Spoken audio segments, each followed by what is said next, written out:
parler d'un sujet très difficile mais auquel on ne peut pas échapper.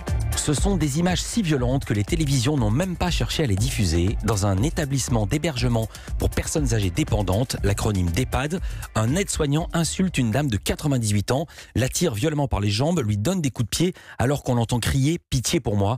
Bonsoir Anne-Sophie Pelletier. Bonsoir. Vous êtes une ancienne aide-soignante à domicile, puis à l'EHPAD des Opalines, c'est à Foucheran dans le Jura, établissement privé, dans lequel vous avez mené une grève du personnel soignant, 117 jours, la plus longue de l'histoire, qui s'est terminée en juillet 2017. Et là, vous publiez un livre au vitriol chez Plomb, ça s'appelle « EHPAD, une honte française ».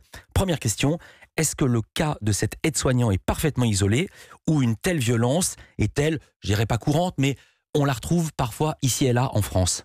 D'abord, je vais la condamner, cette maltraitance-là, parce que ça n'est pas admissible. C'est un cas isolé. On la retrouve pas en France partout comme ça dans les EHPAD et je voudrais pas qu'on jette l'opprobre sur les soignants qui font bien leur travail.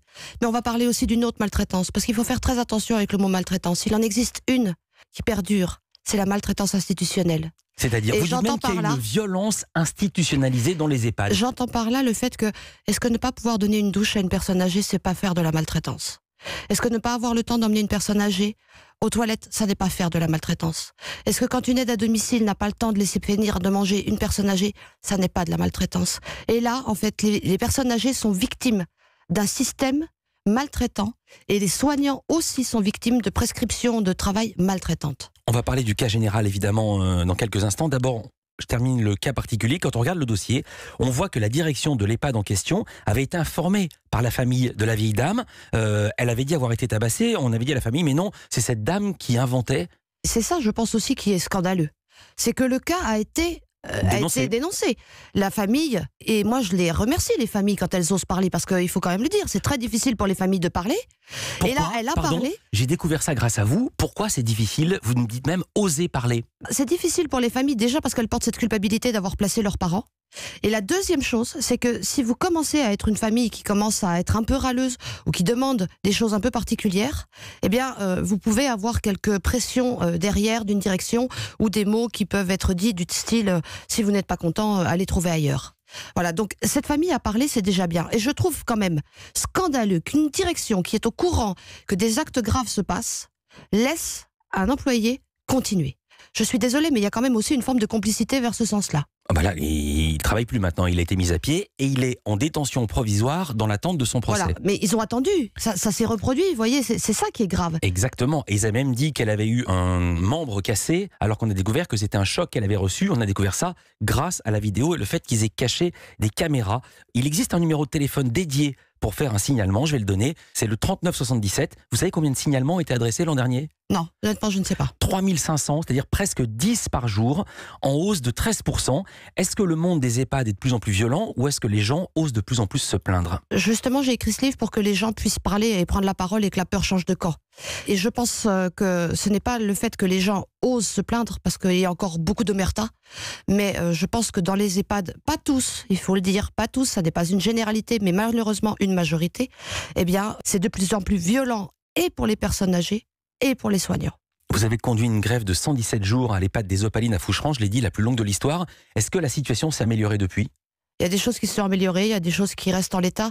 Maintenant, quand on dit s'améliorer, il faut voir dans quel sens on l'entend, parce que ça va jamais assez vite. Quand on demande du personnel supplémentaire et qu'on n'a pas les moyens ou qu'on ne veut pas les mettre, parce que dans certains EHPAD c'est un peu ça aussi, eh bien non, c'est pas forcément toujours une réussite. On ne veut pas ou on ne peut pas, parce qu'il y a comme problème le sous-effectif, les bas salaires, le turnover, c'est-à-dire que les gens ne restent pas. Avec ce cercle vicieux, comme les conditions sont difficiles, il y a un sous-effectif, et comme il manque du monde, les conditions deviennent de plus en plus difficiles. Comment sortir de ce cercle vicieux ? Alors déjà, il faut quand même, moi je parle des EHPAD privés à but lucratif, j'ai absolument rien contre le public. Au contraire, si on pouvait ne pas déconstruire les EHPAD publics, ce serait déjà grandement bien. Moi je parle du scandale des EHPAD privés à but lucratif qui touchent de l'argent public pour payer les soins et les soignants. Mais alors vous dites même qu'il y a des personnes qui sont obligées de vendre leur maison pour être admis dans l'EHPAD. Bien sûr. Et qui financent ainsi... Parce que la différence entre le public et le privé, c'est ce que je dénonce dans le livre, c'est que le reste à charge sur le public est beaucoup moins importante que sur du privé à but lucratif.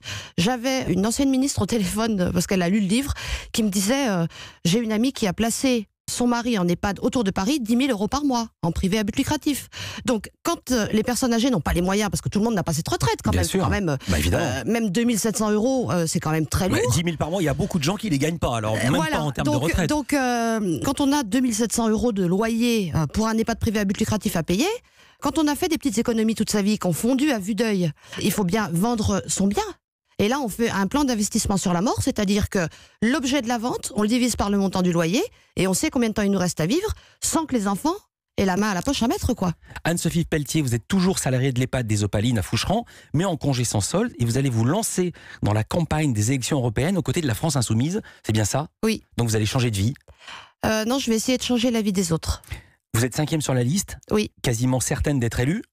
On verra, on ne vend jamais la peau de l'ours avant de l'avoir tué. Ça va vous faire drôle de changer de vie et de multiplier votre salaire par 4 ou 5 ou 6? Alors, je ne fais pas ça pour un salaire, moi je fais ça pour des convictions. Sincère, très sincère en On plus. le comprend bien dans votre livre. Très sincère. Et j'ai été avant militante syndicale. C'est vrai que si je multiplie aujourd'hui mon salaire par 4, 5 ou 6, je reste à 0. 4 fois 0, ça fait 0 puisque je suis en congé sans solde. Donc, mais ça, c'était l'humour du moment. Mais c'est surtout que quand on est militante syndicale et qu'on se bat avec des lois qui sont mal faites, on s'acharne et on n'y arrive pas. Mais à un moment donné, pour que ça change, eh bien, on se dit change les lois et pourquoi pas, je le dis maintenant, faire une grande cause européenne qui sera la vieillesse. Pourquoi pas? Merci beaucoup Anne-Sophie Pelletier. Je rappelle que vous êtes aide-soignante en congé sans solde et vous publiez un livre choc, c'est chez Plomb. Ça s'appelle EHPAD, une honte française. Merci d'avoir été avec nous sur Europe 1.